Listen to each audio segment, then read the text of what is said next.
Hello and welcome to Real Actors, Real Answers, the video podcast where you are the star. I am beyond excited to interview director Jay Silverman. He has done a lot of different wonderful movies, and the latest one, 2023, coming out this year, is called Camera. And it is a film that I cannot readily put into words because it gets me very emotional, but it has a cast. It has Beau, it has Bruce Davison, who is a very good actor also, Jessica Parker, and a 9-year-old that I really am excited about. Fantastic actor, and he had no lines. Hold that moment. Jay Silverman, how are you doing today? I'm wonderful. Thank you, Dave, for inviting me to your podcast. It's very exciting because it's a very personal movie, so I'm happy to share. How so? Is it a personal movie? What do you mean by that? Well, I was a photographer for over 35 years. The movie's called Camera, and it's about a young, aspiring 9-year-old visual individual that just happens to be mute, can't speak. And subsequently, it's the story about how he visits a small town with his both disability and his ambition, but the camera doesn't work. So he looks through the lens like a child does and envisions, but instead of taking pictures, he draws. And then eventually, Beau Bridges' character comes into his life, fixes his camera, and the story begins. And so it was very personal because, number one, I was lucky enough to have a mentor that was my photography inspiration, and Beau coming from Los Angeles and having a mentor named John Wooden, who was a very renowned coach at UCLA. And subsequently, we both saw this incredible opportunity to kind of, polish the script into a mentorship as well. Did you write it? I did not write it, but I had a great deal to do with what I would call the inspiration of the original writer named Jamie Murphy is from Ireland.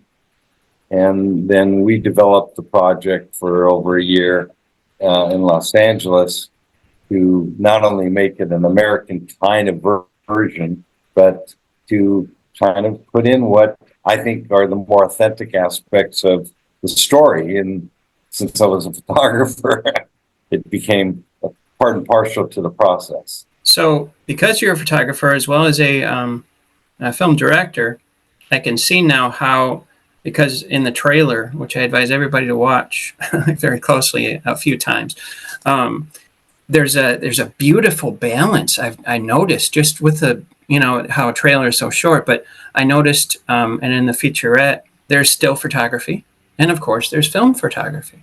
And the very thing that, I'll just say the pictures that were taken by Miguel, Gabriel, Oscar, it causes you to stop because they're so, if I may use I use it with great respect, Ansel Adams. They're right. It's such a beautiful, it gives you a moment to pause and receive not only the beauty of what the little boy is going through, all the bullying and things, but he's braver than what I would be or what I was when I was 9.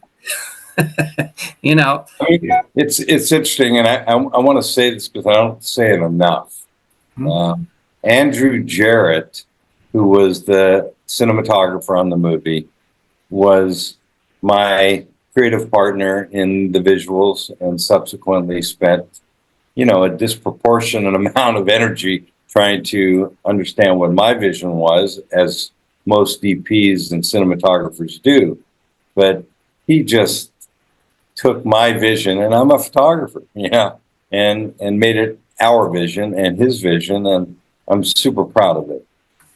And thank you for commenting on that, because he doesn't get enough credit. Everybody thinks since I'm the photographer and I'm the director that it must have been my vision. It's actually, a collaborative medium, and I don't have any interest in taking away any of the shine that he created, because it's gorgeous. I would say so. I've seen the still footage and things. The lighting is spectacular on the faces, and everything is just it, it welcomes you in, not just with the story, but the music score and the kindness that just pours out of a very wise 82-year-old. He doesn't look 82 at all. Beau Bridges. It's just very welcoming. I love the interview that in the featurette, how Beau Bridges, because I'm an actor and acting coach, and I get this, how he talks about Eric as like his best friend. And what Eric was going through, he was going through. You could see the twinkle in his eye. Yes, he's been. Well, can I share this? Because number one, this is a podcast that talks to actors, correct? Yes. I think it's profoundly important to understand that after we polished the script, after we went out to actors and got Beau's attention with a great property that we loved, what he did as a as an iconic actor to our script is spectacular, because the script was, I think, 6 or 8 pages longer until Beau got involved. And what Beau did, and I'm sure if you're an acting coach as well as an actor, you understand the wisdom. And this is my 4th film, so it's not my first rodeo. And when you have an actor, because this is exactly what happened, I think your viewers will be fascinated by it. Beau called me about 1.5 years ago.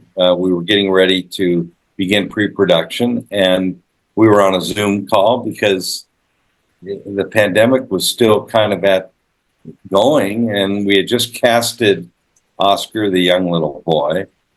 And I have to tell you, it's one thing, my whole career, all I did was work with celebrities, because I did celebrity endorsements for television commercials. That's how I made my living.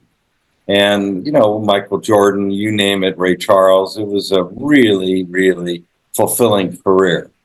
But to have somebody at Beau's level look at the script as an actor and say, you don't understand, I don't need this, I don't need this, I don't need this. And what he's referring to is his ability to emote what was on the page. Because if the actor, as you know this, is supposed to say, I feel like hell, I feel like crap, he doesn't need to say it. We can show it. And it's not as if it's expository, because like I said, this isn't my first movie, but I have to tell you, as an actor, to become the character and then express it in a way that's less is more is just such a magnificent thing. And then, of course, you have the opposing protagonist, which doesn't speak at all. And, and I'm saying this to you truly without any ego, that little boy, Miguel, who is the star really of the movie, it's his story, was so fascinating to watch, because if you were a viewer, you might go, boy, the director did a great job with that little boy. Let me just say this. That little boy knew the property, knew the script, knew the story better than anybody on the set. So when Beau's talking to him, and you'll see the movie in the dark room, and of course, Beau's the only one talking. And we're just watching this boy's expression, his eyes, his lips. And it's quite an extraordinary feat as a filmmaker to witness an actor that is so engaged that the director forgets he's directing the movie. And I'm being straight up. It was an extraordinary experience. And now, when I watch the movie, and we watched, a 60-foot screen last night, the whole audience is in tears because this kid has such a gift. And I just wanted to make that comment, Thank you very much. I am so anxious to see this movie, and I get it. When you get lost in a film, that's good quality. Or get lost in like you said, Beau Bridges' performance or Miguel's performance. That's what they call movie magic. I'm not downplaying that cliche at all. It's truly. I was noticing too, I took notes here. Okay. Miguel, according to Michelle London of Telegraph Herald, the heart and soul of the film was Miguel, Oscar. How did you find him, or where did he come from? Well, we not unlike all the other filmmakers that talked about making movies during the pandemic, we got about 600 submissions electronically, and we then edited them down, or the casting agent, Beth Holmes, who knocked it out of the park, found this boy, and fortunately he was in San Francisco rather than on the East Coast, because we're making an independent movie here. And we whittled it down, and then we started zooming castings, and then eventually we narrowed it down to about 15 kids and brought them in Los Angeles to the studio to actually cast them in person. But I've never had to do that in my career. Work on Zoom to find a talent. Sure, really everything changed dramatically, but it gets you. I always tell people, okay, you can either get frustrated badly or like a pearl and an oyster, get frustrated in a good way. Let it propel you forward instead of holding you back. It's just a challenge. That's all it is. No, but I'm gonna share this with you since, like I said, your audience is actors. Think about this. So, you got the written word, you're looking at your sides, and you're trying to prepare for a Zoom acting casting, and you want the job badly. And the director looks at you and says, you're perfect for the role, but, I don't need this, I need this. And he took direction extraordinarily. And that's where you find the nuance of Zoom to be actually advantageous as a filmmaker, because I could literally give you notes and change your entire division in connection to your character in a way that I'm not sure is better or worse until I see it. You see what I'm saying? I see what you're saying, especially for the fact that he did not have lines. So you had to put on your photographer mindset and really clue into the emotion, because emotion is energy, and usually it's given through words. Yeah. And I know from the featurette that he himself went through some personal challenges in his life, which he graciously, more than most adults, brought it into the character. Oh, yeah. Well, I mean, that's an interesting point, because number one, not only was I a 35-year veteran photographer, but I'm also the father of 3 daughters, and one of them was born 3 months premature and suffered severe vocal cord damage, being incubated too many times. And hence, Oscar's character in the movie has what my daughter had when she was born a preemie.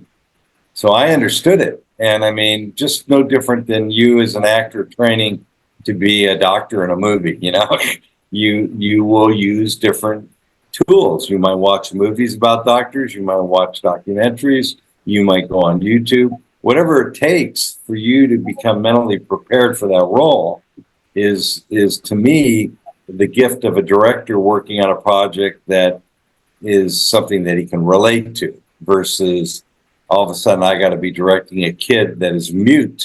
I understood it because my daughter was basically mute, but she wasn't deaf. Now, I don't know how to sign. I don't know the life of challenges of a person that is deaf. So I'm just sharing with you, and by the way, we wanted to avoid making a movie like Coda that won an Oscar, because I know nothing about by the way, the character originally was written for a deaf person. So not only could he not talk, he couldn't hear, and that in itself, especially in this world that we live in today, authenticity is a critical mass. We don't want to. I don't want to be. And by the way, just for the record, that movie Coda was a total failure in the original interpretation in France, and the remake is what we all saw by Apple, and they made it with real people that are actors that cannot speak, versus the French version where actors pretending like they were deaf. Oh my, I'm getting a picture of what you're giving to me. I don't see in the trailer, and I can't wait to see this movie, Camera. When I say heartfelt, it was heartfelt. It was authentic. It was real. Like I said, it was the trailer. That's why I'm so excited. I fell right into the story. And then I learned more about the backstory and things like that, and the featurette. And now, where was this filmed? It was. We went all over the world looking for the interpretation the original writer Jamie Murphy created from Ireland.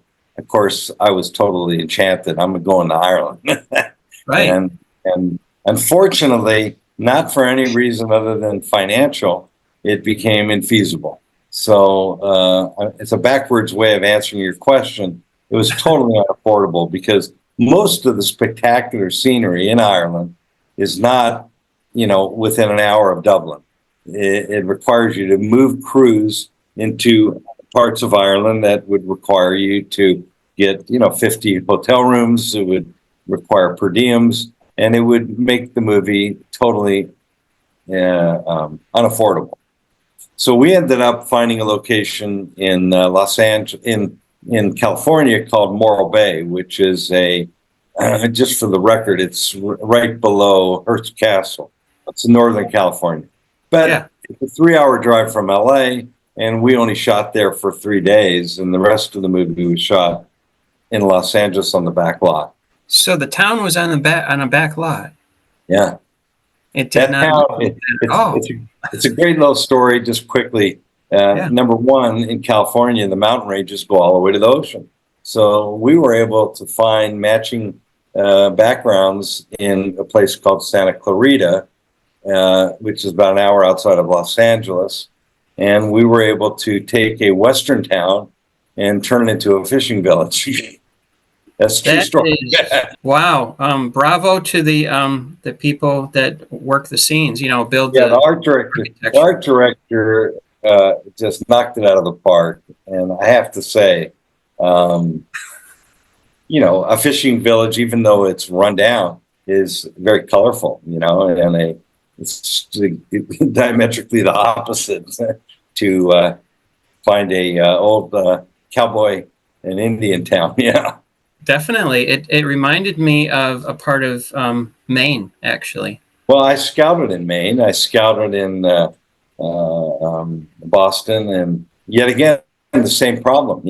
Fishing is a dying industry in the United States, and subsequently, it's no easy task to find a village that's within driving distance, so you could get crews and talent and everything there. It's a big deal, if you're an actor and you are asked to play a role and it's an independent film, it's a pretty big honor if they fly you from Chicago to come to LA.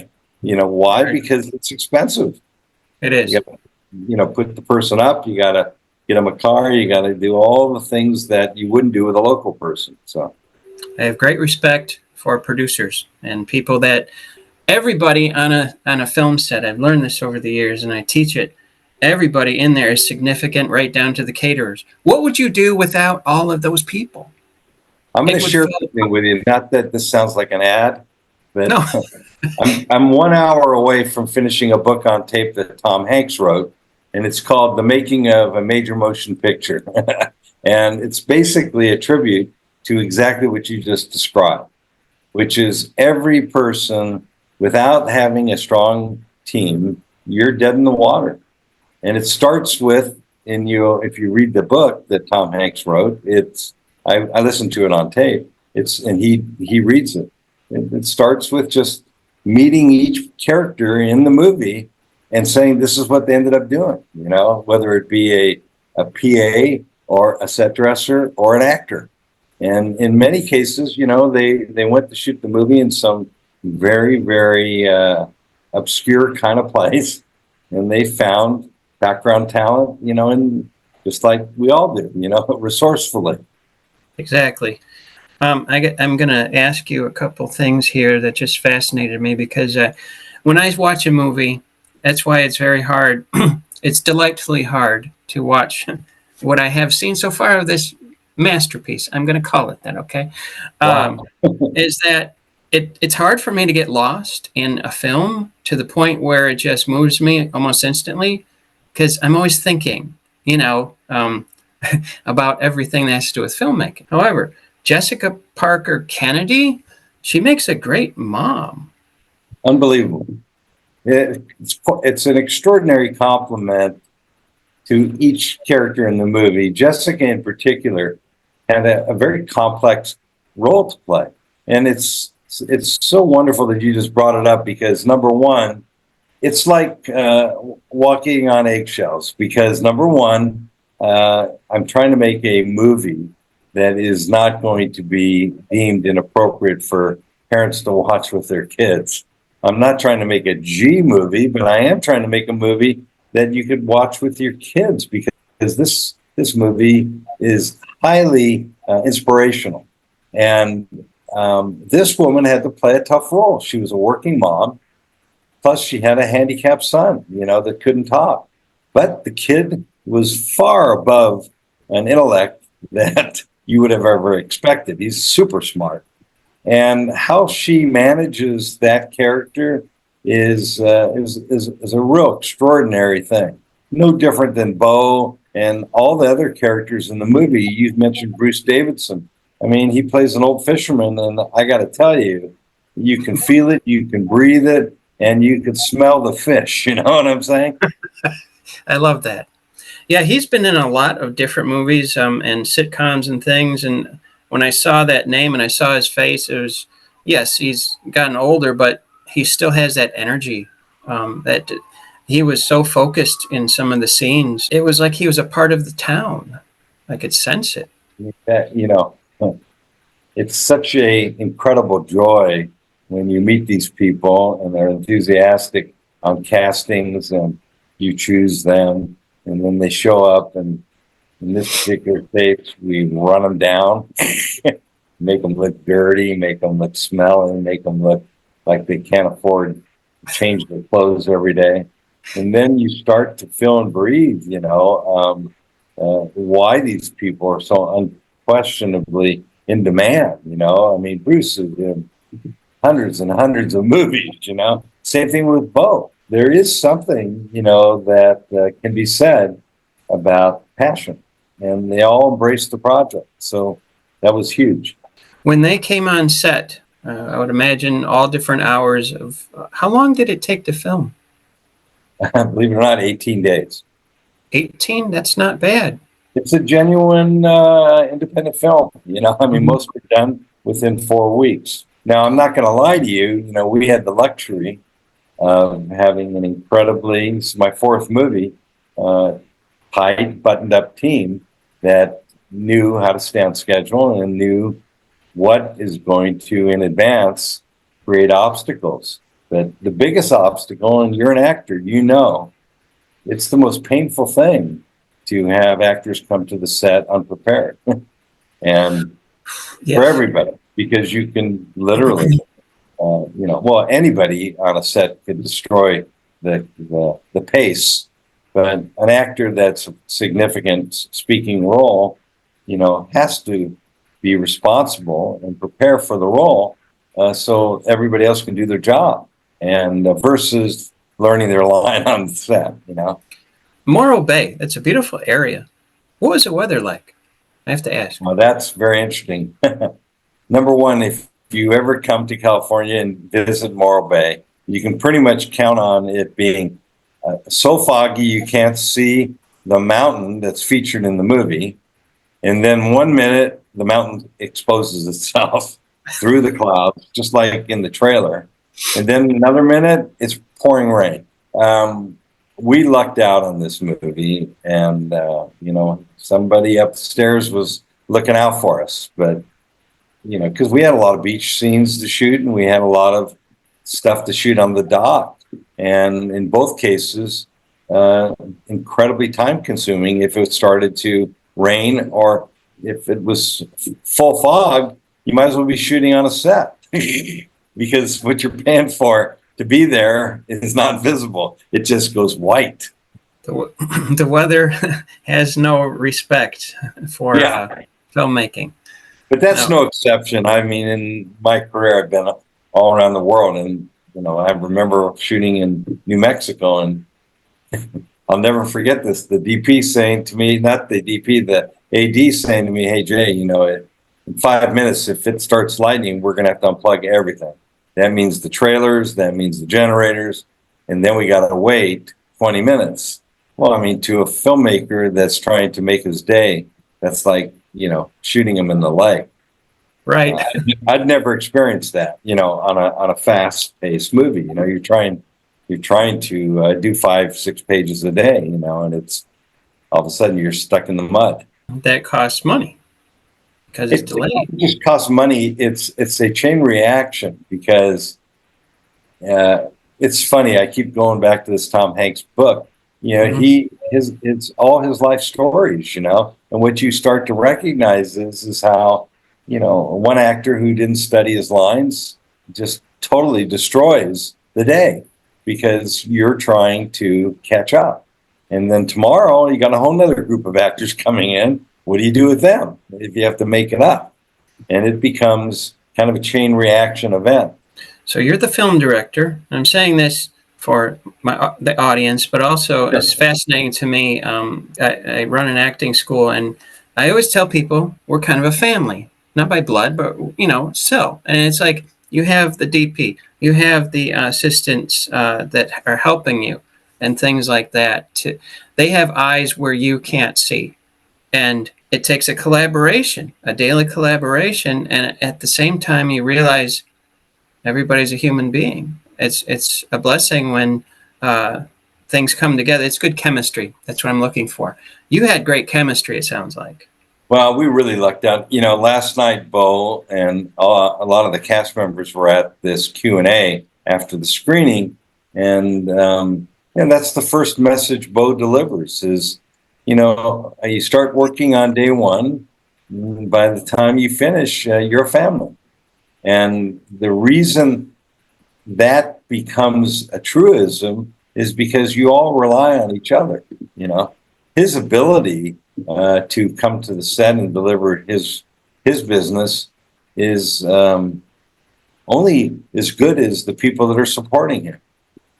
So if he doesn't have a good sound man that's putting the mic in a place that's going to effectively record him, or the wardrobe doesn't fit him properly, or all these things they could blow up. And I'll share something with you because this Tom Hanks novel motivates me to share this with your audience. He talks a lot about the actor's experience, and there's directors like myself that are interested. What does Dave think? Dave, what do you think? You like your lines? And Dave says, "Oh, it's great, but I really think he might be better prepared in a way that you think you're adding to the party." And then you cross a line, okay? And it's illustrated in this novel, where the actor had all this pre-production time to prepare for the role, but he waits to the day that they start rolling film to say, "Hey, what if I smoke a cigar while I'm talking?" You see what I'm saying? Or I was thinking to put on spectacles. That happens in this novel. And the director goes over to this is all fiction, but the director goes over to the actor and says, "We don't want you in Serengeti glasses. This is a period piece, and we want to see you. We want to see into your eyes." And I say this because it blossoms with passion to recognize that everybody has the best intention, but it ain't then.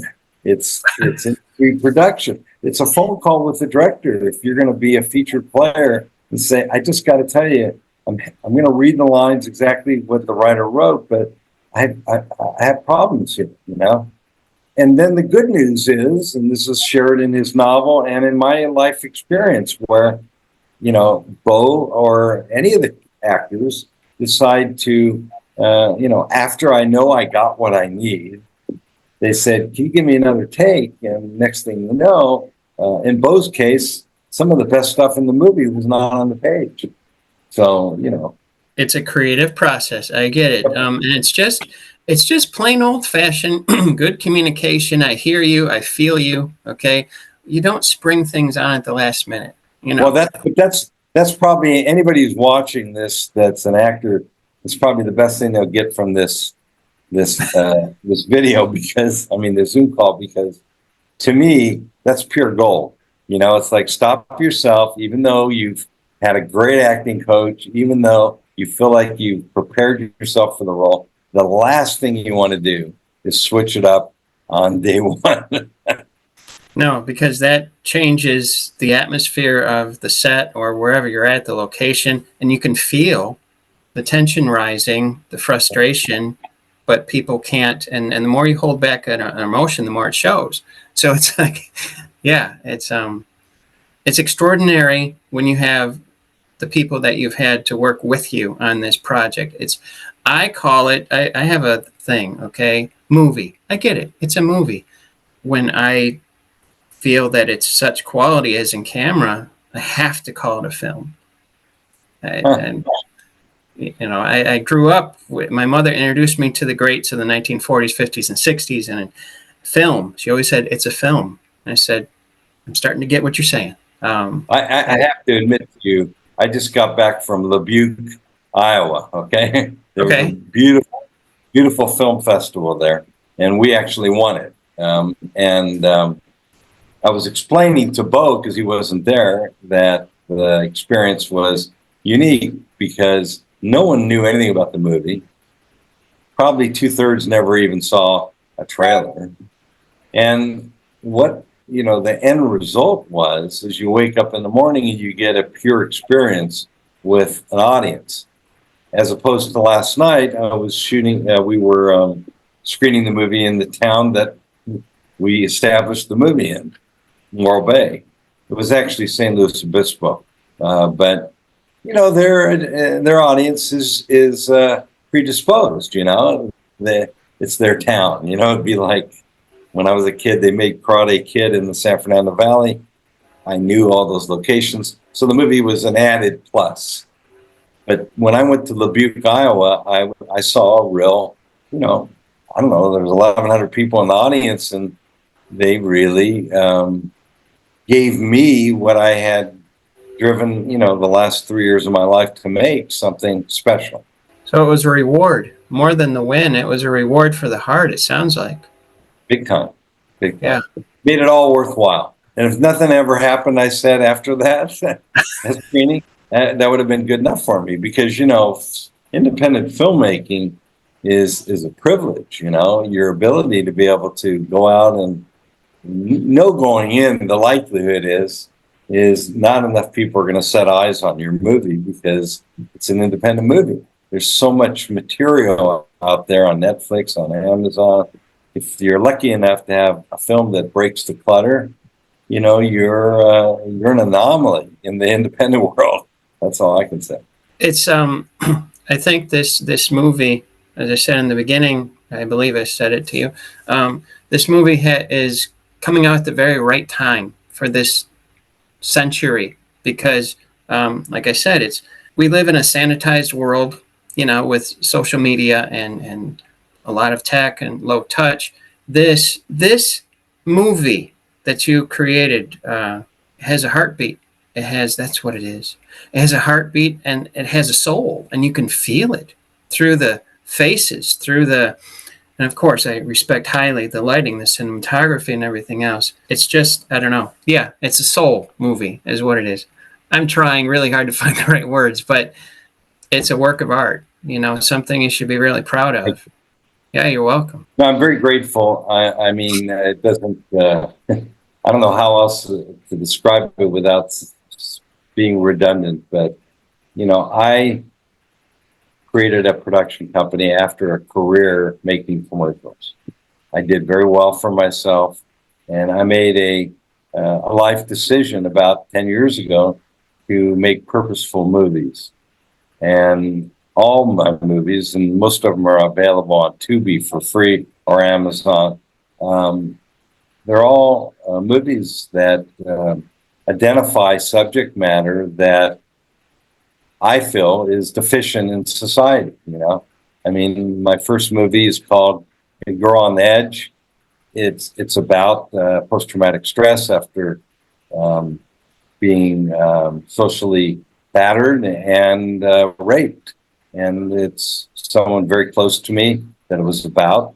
And the movie was really, truly generated because I felt like a person like me, who was the father in the movie, not the actor, but the real guy, I was hopeless. I didn't know who to turn to when your child is going through what I was going through. So what I ended up doing was making a movie about it. And it features the subject of equine therapy. And the reason I mention it is I've never heard of equine therapy helping children overcome rape or overcome bullying or overcome the idea of choosing to self-absorb in drugs to prevent dealing with. And so that movie was made entirely to help other people. And we spoke to Congress about it. We spoke all around the country in colleges, and that was incredibly fulfilling. So we made it a mandate that my movies had to have story that were not just fulfilling, but were purposeful. And in this story, Camera, Beau Bridges' character is among, a huge part of the demographic of the United States. People over 70 years old that have incredible value, that have incredible gifts, that are intellects that they could share, and they don't. No different than, me making a movie at my age that is about mentorship, and is about identity. So that's why I make movies. And you talk about what's going on in the world, whether it be wars or politics or all this stuff. Everybody that's seen this movie that comes out of the theater says, why don't they make more movies like this? And that's the biggest compliment I could get. I would say so, yeah. Someone says that to you, it's like, I did something right. I appreciate that very much. Jay Silverman, if someone wanted to get a hold of you, how would they do that? And when is this movie going to be out to the public? I believe the movie is released July 23rd on most streaming services, for sure, Amazon and Apple and Voodoo and all those other companies. It will, I think, for your viewer, if they're interested, you can go to jsilverman.com and you can find yourself in a situation where you can actually look at the trailer, look at the featurette, and kind of put eyes on what you and I are talking about. Thank you very much. It's an honor, pleasure, and it was a lot of fun. Thank you for being on my show. Hey, it's a pleasure, and I hope that you can send me a link and I can share it with my the people that are part of our fan base. I will definitely do that. I definitely. Thank you for being on Real Actors, Real Answers. My pleasure, and good luck to you and all your supporters. Thank you.